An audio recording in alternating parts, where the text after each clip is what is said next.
Good morning, Level Up listeners, and welcome back. After all the struggle, the planning, and the building, there is one final crucial act of Merdeka that we often forget. Today in episode 30, we're talking about the importance of celebrating your personal independence. This is how we honor our own Perjuangan. Let's level up. For the last few weeks, we've really been digging into this idea of a modern spirit of independence. Financial freedom, mental sovereignty. Right, controlling your future. Today, we're exploring something maybe overlooked. The final piece, perhaps. Which is? The real importance of actually celebrating your personal independence. Oh, yes. Not just achieving, but acknowledging. Exactly. Our mission today is to look at the psychology, why pausing to acknowledge those wins, even small ones, isn't a luxury. It's essential for the long haul. It's how you honor your own Perjuangan, your struggle. So let's talk about something we're calling the high achiever's trap. I think many of you listening will recognize this. Definitely. You hit a big goal, right? Maybe pay off some nagging debt, finish a huge project. Maybe you finally nailed a new habit. Yep, I know the feeling. And what's the very first thought? Like, almost instantly. Okay, what's next? Yeah. Exactly. What's next? I remember finishing this massive project once. Felt like climbing a mountain. Seriously. Next morning. Yeah. Straight to the to-do list. No pause. No reflection. Zero. It's like the whole journey is just this endless checklist. Tick the box, move on. And psychologically, it's a trap. It really is. That constant push. It comes from a place of scarcity, doesn't it? Scarcity. So. The belief that pausing, even for a moment, is wasting precious time that you always need to be doing, but never stopping to acknowledge progress, that's a direct route to burnout. It really is. Because there's no satisfaction. Precisely. Yeah. Success doesn't feel like success. It just feels like the brief pause before the next demand. You rob your brain of the reward signal. The signal that reinforces the good behavior, the effort. Exactly. You're basically telling yourself, yeah, that was okay, but not really worth celebrating. You end up perpetually chasing something you never quite feel you've earned. Okay, so if we're sort of wired to feel dissatisfied if we don't pause, how does celebrating actually work against that? What's the psychology of celebration doing for us? Well, a key idea here is something called the progress principle. There was research by Teresa Amabile and Stephen Kramer. I think I know this one. Right.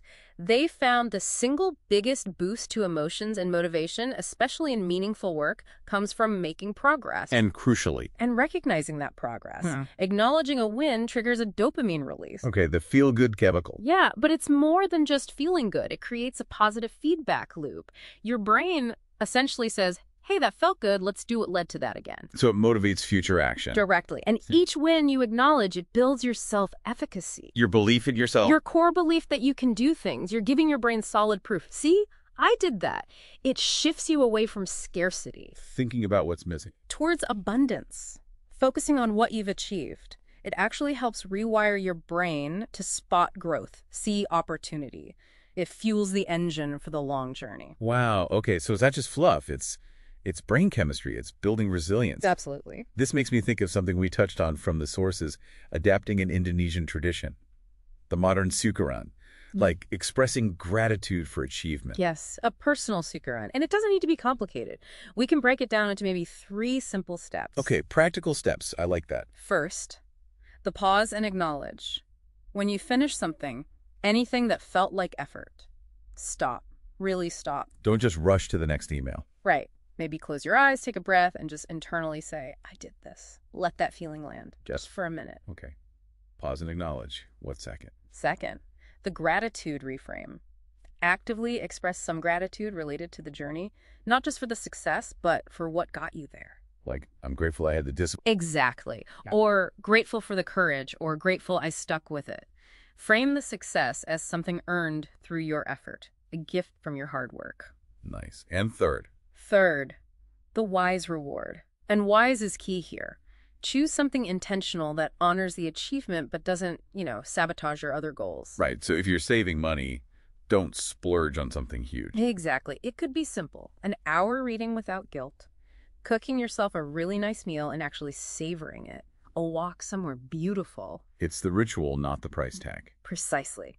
The intention behind it is what matters. Okay, let's try and bring this together then. This whole journey toward personal freedom, Rebecca, it really is a struggle, isn't it? A Pershwanga. It absolutely is. And what this all points to is, well, struggle without celebration is just suffering. Say that again? Struggle without celebration is just suffering. Think about August 17th. It's about celebrating the victory after the struggle. Your personal journey needs that too. It can't all be grind. You have to mark the wins. You must. You know, Buya Hunka kind of alluded to this. Sagit tamperiya dolotangam nuju kajayan. Pain and sorrow are the ladder to glory. Okay. Every single win, no matter how small it feels, is another step up that ladder. You owe it to yourself to look down and acknowledge you've climbed higher. So celebrating your progress isn't selfish, it's necessary. It's how you honor your own struggle, build that real strength. And truly live like a free person. That's the ultimate act of independence. Thank you for joining us today on Level Up. Join us for our final debrief tomorrow. Until then, stay proud and keep leveling up.